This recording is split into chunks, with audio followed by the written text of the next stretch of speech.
Hello जी, welcome back my channel life student guys.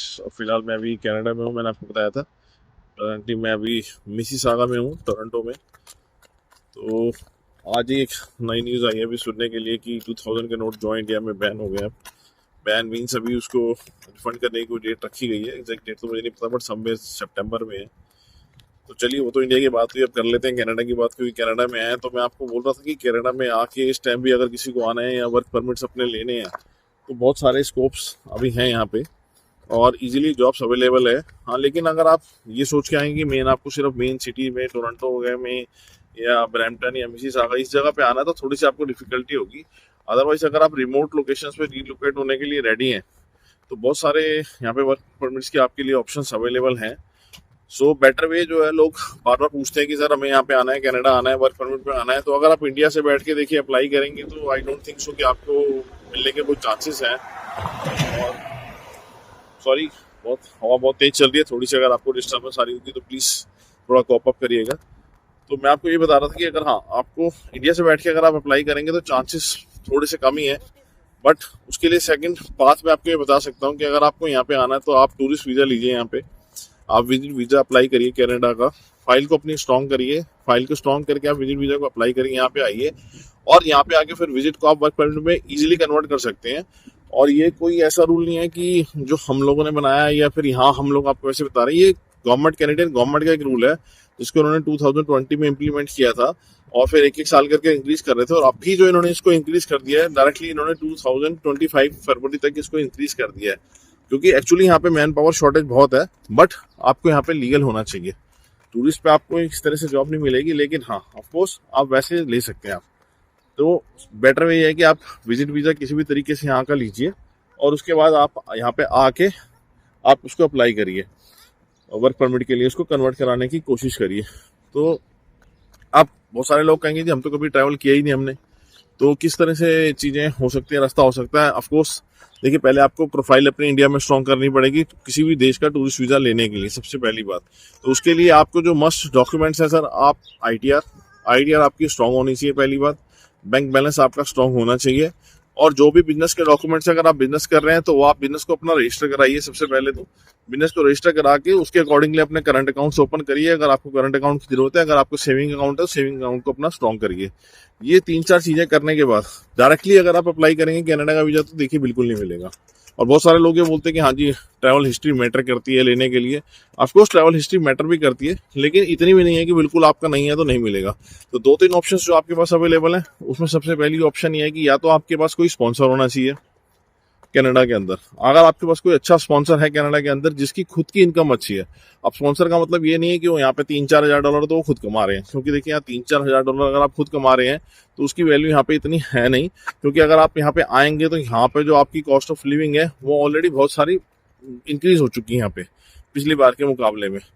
तो आप, मैं आपको बोल रहा था कि स्पॉन्सर स्पॉन्सर मिनिमम स्पॉन्सर जो आपको चाहिए, एटलीस्ट उसकी जो यहाँ पे सैलरी होनी चाहिए या उसका जो असेसमेंट होना चाहिए वो एटलीस्ट $1 लाख होना ही चाहिए। देखिए, अगर स्पॉन्सर स्ट्रांग नहीं है, स्पॉन्सर का मतलब ये होता है कि वो आपको स्पॉन्सर कर रहा है कि आप यहाँ आएंगे, आपका रहने खाने घूमने फिरने का सारा खर्चा उठाएंगे। अभी आप खुद कैलकुलेट कर लीजिए कि अगर जिसकी अपनी सैलरी यहाँ पे कम है या जिसकी अपनी सोर्स ऑफ इनकम यहाँ पे कम है तो वो आपका खर्चा कैसे उठा सकता है अगर वो स्ट्रांग नहीं है तो इसलिए मैं आपको बोल रहा हूँ कि स्पॉन्सर जो है, स्पॉन्सर आपको बहुत स्ट्रांग होना चाहिए, उसके बाद आपको इजीली वीजा मिल सकता है। तो ये तो एक बात हुआ। सेम टाइम पे आपको अपनी जो फाइल है वो इंडिया में पूरी स्ट्रांग रखनी है। अगर आपने इंडिया में अपनी फाइल को स्ट्रांग नहीं बनाया तो फिर आपको दोबारा डिफिकल्टी हो जाएगी। तो आपको पैरेलली काम करना हर चीज पे। अब लोग कहते हैं 6 मंथ की स्टेटमेंट, 6 मंथ की स्टेटमेंट इंडिया में जरूरी नहीं है, 4 मंथ की स्टेटमेंट भी आपकी काम कर जाएगी। बट शर्त है कि आपकी स्टेटमेंट जो है आपकी आईटीआर के साथ, आपकी सोर्स ऑफ इनकम के साथ अकॉर्डिंगली मैच होनी चाहिए, और आपके जो बाकी डॉक्यूमेंट्स प्रूफ हैं, आपके टाइस जो है इंडिया में वो स्ट्रॉन्ग होने चाहिए। तो ये बहुत सारी देखिए छोटी छोटी कॉम्प्लिकेशंस तो हैं इसमें, लेकिन अगर आपको नहीं पता, आपको इसमें नहीं पता, तो आप किसी भी एक्सपर्ट की एडवाइस लीजिए, या आप हमारी टीम को कॉन्टैक्ट करिए या आप मुझे कॉन्टैक्ट करिए। मैं आपको डायरेक्ट सारी चीज़ बताने की पूरी पूरी कोशिश करूंगा, और पूरी तरीके से हम लोग आपकी फाइल को रेडी कराने की कोशिश करते हैं। अब बात आ जाती है, चलिए हमने अपनी फाइल रेडी कर ली, हमारे पास स्पॉन्सर था तो इट्स वेल एंड गुड, लेकिन अगर हमारे पास कोई स्पॉन्सर अवेलेबल नहीं है कनाडा का तो फिर नेक्स्ट स्टेप हमारा क्या होता है। नेक्स्ट स्टेप हमारा ये होता है जी, अगर हमारे पास कोई भी स्पॉन्सर कनाडा का नहीं है तो हम डायरेक्टली कनाडा को अप्लाई नहीं करते। जी हाँ, बिल्कुल सही कह रहे हैं आप। डायरेक्टली हम कनाडा का वीज़ा अप्लाई नहीं करेंगे। उसका कारण सुन लीजिए कि एक बार अगर किसी मेजर कंट्री ने आपको रिफ्यूज़ कर दिया, तो सेकंड टाइम में उस कंट्री का वीज़ा आपको दोबारा लेने के लिए आप ये समझ लीजिए कि ट्रिपल एफर्ट डालने पड़ेंगे, नॉट इवन डबल। तो ये थोड़ी सी रिस्क होता है। इसीलिए हम सबको कहते हैं कि अगर इवन आपकी फाइल थोड़ी सी भी कमज़ोर है, तो आप डायरेक्टली कनाडा का वीज़ा बिल्कुल अप्लाई मत करिए। थोड़ा सा होल्ड करिए, थोड़ा सा टाइम लीजिए। देखिए, जल्दबाजी करने का कोई यूज़ नहीं है। अगर आपने जल्दबाजी करनी है कि हाँ जी मेरे को डालना ही डालना है सर, मेरे पास टाइम नहीं है, मुझे जाना है, और आप डालेंगे और रिफ्यूज़ हो जाएगा, उसके बाद आप क्या करेंगे? Then you don't have any options other than कि आपको वेट ही करना पड़ेगा। आपके पास तब भी कोई ऑप्शन नहीं बचेंगी। तो इसलिए हम कहते हैं कि थोड़ा स्लो चलिए, थोड़ा स्टेडी चलिए, बट इतना स्ट्रांग चलिए कि एटलीस्ट आप अपना वीज़ा ले पाए। ठीक है, तो उसके लिए हम क्या करते हैं, हम इसमें किसी और मेजर कंट्री का वीज़ा हम पहले आपको बोलेंगे कि आप अप्लाई करिए। अब उस मेजर कंट्री में आती हैं, देखिए आप या शेनेगन कंट्रीज में किसी में डाल लीजिए अगर आप शेनेगन कंट्रीज में जाना चाहते हैं, या फिर आप यूके डालिए। शेनेगन और यूके कंट्रीज के लिए देखिए लोग बोलते हैं जी 100% कोई गारंटी नहीं है कि वीज़ा आएगा या नहीं आएगा, लेकिन हम आपको ये बात बोलते हैं 100% गारंटी के साथ कि अगर आप हमारे हिसाब से चलेंगे, फाइल लगा कर चलेंगे, तो देखिए 100 तो नहीं बोलूंगा, लेकिन मैं 99.9% में आपको गारंटी दे सकता हूँ। बहुत रेयरेस्ट अमंग कोई रेयर होगा कि जिसका वीज़ा हम नहीं ले पाएंगे। तो उसमें ऑप्शन से होती है कि हाँ, ये जरूरी नहीं है कि फर्स्ट अटेम्प्ट में आपको वहाँ का वीज़ा मिल जाएगा, लेकिन हम फाइट करके हम यूके या हम शेनेगन कंट्री से हम अपना वीज़ा पास करवा सकते हैं on the basis of are file. अगर हमारी फाइल स्ट्रांगली है, स्ट्रांग रेडी हुई है, हमारे हिसाब से रेडी हुई है, तो यकीन मानिए हम आपको 15 दिन से लेके 3 मंथ्स का हमारी टाइम लिमिट है, हम आपको यूके का वीज़ा लेके देंगे और गारंटीड लेके देंगे।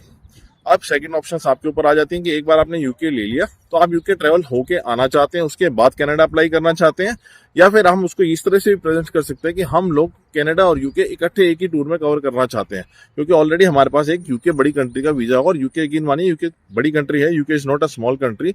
यूके की वीजा की भी काफी वैल्यू है, उतनी ही वैल्यू है जितने कनाडा के वीजा की वैल्यू होती है। तो यदि कोई बड़ी कंट्री आपको एक वीजा दे देती है जिस कंट्री का पाथ हमारे पास ऑलरेडी अवेलेबल है लेने के लिए, तो मैं कहूंगा कि हमें उसी रास्ते पे चलना चाहिए, बनिस्बत इसके कि हम इधर उधर करें या फिर हम जल्दबाजी करें चीजों को लेके। अब बाकी ऑप्शन आ जाएगी जी, आपको मान लीजिए यूके का वीजा मिल गया, फिर हमने कनाडा अप्लाई करवाया आपको और कनाडा मिल गया। अब यहाँ पे आकर आपको कहाँ जाना है, कहाँ रहना है, या किस तरह से आपका वर्क परमिट कन्वर्ट होगा, तो उसकी आप बिल्कुल टेंशन मत लीजिए। हमारी पूरी टीम यहाँ है ऑलरेडी।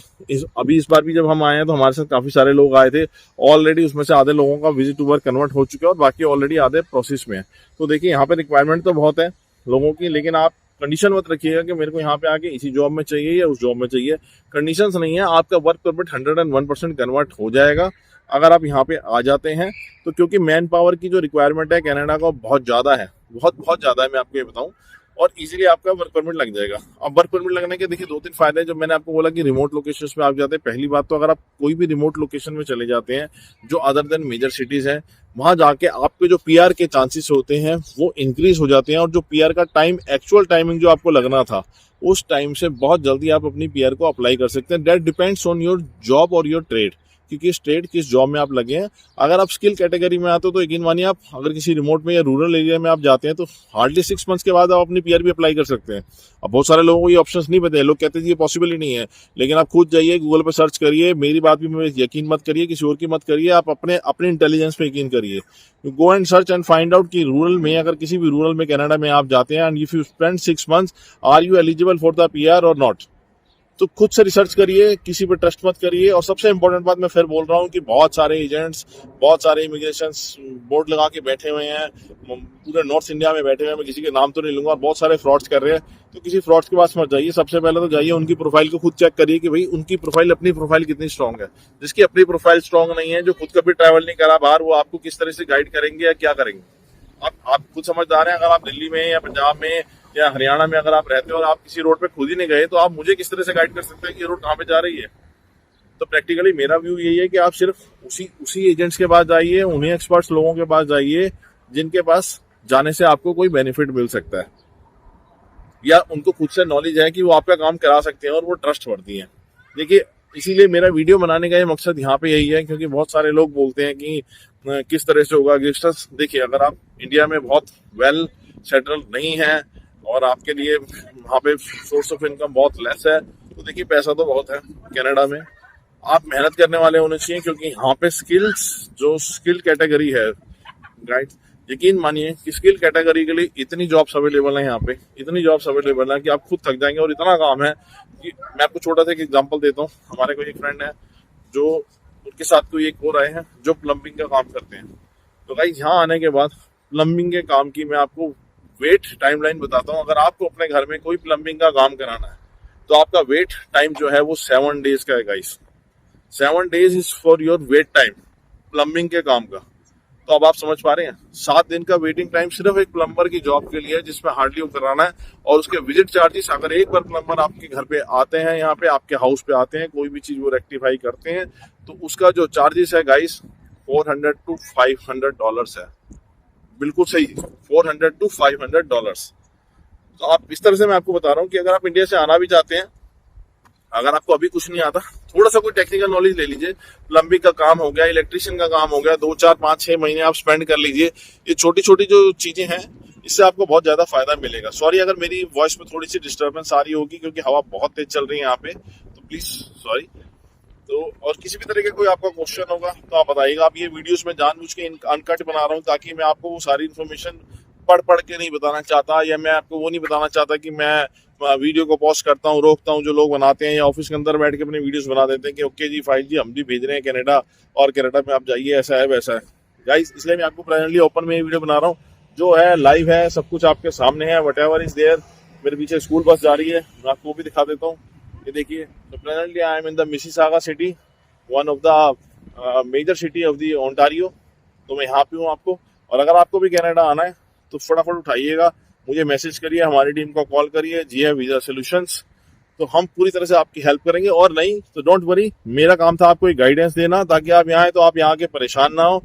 और एक चीज और मैं लास्ट में आपको बता दूं, अगर आप यहाँ पे आ जाते हैं तो हाँ ऑफ कोर्स ऐसा नहीं है कि इजीली, थोड़ी सी रूम्स की जरूर प्रॉब्लम होगी, अदरवाइज आपको जॉब अवेलेबल हो जाएंगी। बाकी जॉब्स के लिए हमारे पास कॉन्टैक्ट है। आप इनिशियल में जब तक आते हैं, जब तक आपको प्रॉपर वर्क परमिट नहीं लगता, तो आपकी किस तरह से यहाँ पे हेल्प हो सकती है, उस हेल्प को भी हम पूरी करने की कोशिश करेंगे। 5 मैंने आपको बता दिया, बहुत ईजी बात है, it's not at all difficult. लोग कहते हैं कि बहुत सारे पैसे लगेंगे, तब भी नहीं होंगे। लोग डोंकी लगाते हैं, don't go for the donkey. अगर आपको 20 लाख 25 लाख रुपए डोंकी के लिए देना है तो गाइस प्लीज होल्ड ऑन, आप एक बार इसको ट्राई मार लीजिए ना। डोंकी की ऑप्शन तो आपके लिए अवेलेबल ही है ना। अगर आपका वीजा रिफ्यूज हो जाता है तो आपके पास ऑप्शन अवेलेबल है, why to come from the donkey. अपनी आप लाइफ का, अपने पैसों का इतना बड़ा रिस्क लेके आप आते हैं, आपके पेरेंट्स पीछे पैसे हैं। देखिए आप हैं तो आपके पेरेंट्स के असली पूंजी आप ही हैं। तो don't go for the donkey. मैं यही बोलूंगा, डोंकी वगैरह के चक्कर में आप मत पड़िए। एक बार आप चांस लीजिए, अच्छे से आप फाइल बिल पे करिए। आपके पास ऑलरेडी अगर 20-25 लाख रुपए देने के लिए डोंकी को है तो आप उसको अपने बैंक अकाउंट में रखिए ना। प्रॉब्लम क्या है, आप शो करिए, फाइल इसी से स्ट्रॉन्ग होगी गाइस, और कुछ नहीं है। अगर आपके पास पैसा है तो that is what they want, कि आप यहाँ आइए, यहाँ उनके ऊपर लाइबिलिटी मत बनिए कि आप यहाँ पे आ गए और आप यहाँ पे इधर उधर घूम रहे हैं, आप खाना मांग रहे हैं, पैसा मांग रहे हैं। That is what the country wants. So don't go for the donkey please. एक बार आप डायरेक्ट एक बार अप्लाई करने की कोशिश करिए, और किसी अच्छे इमिग्रेशन कंसल्टेंट से, अच्छे एजेंट से जो खुद रिलायबल हो, जो खुद ट्रेवल्ड हो, जिसने खुद अपने वीजा, अपने पासपोर्ट पर वीजा की स्टैंपिंग्स लगाई हो गाइस। मैं सिर्फ आपको यही बोलना चाहता हूँ, जो खुद गाड़ी नहीं चलाना जानता गाइस, वो किसी को गाड़ी चलाना नहीं सिखा सकता। सो प्लीज थोड़ी सी इंटेलिजेंस का यूज करिएगा। आगे और जितने भी इन्फॉर्मेटिव वीडियो मैं कोशिश करता हूँ आपको देता रहूंगा। किसी भी तरह की कोई प्रॉब्लम हो उससे संपर्क करिएगा। और इस वीडियो में लास्ट एक और बोलता हूँ, ये किसी ने लास्ट 28 डेज में, 1 मंथ में या 2 मंथ के अंदर अंदर किसी का कोई शेंगन वीजा रिजेक्ट हुआ है, कोई यूके वीजा रिजेक्ट हुआ है, तो प्लीज आप हमसे कॉन्टैक्ट करिए, हमारी टीम से कॉन्टैक्ट करिए। हम पूरी मेहनत करेंगे और हम पूरी कोशिश करेंगे कि आपको उसी वीजा को, रिफ्यूज को हम टर्न अराउंड करा के हम आपको वीजा लेके देंगे गाइस। तो प्लीज तब तक आप एंजॉय करिए, मेरे चैनल को लाइक करिएगा, मेरे वीडियो चैनल को सब्सक्राइब करिए, वीडियो को जितना हो सके गाइस शेयर करिएगा।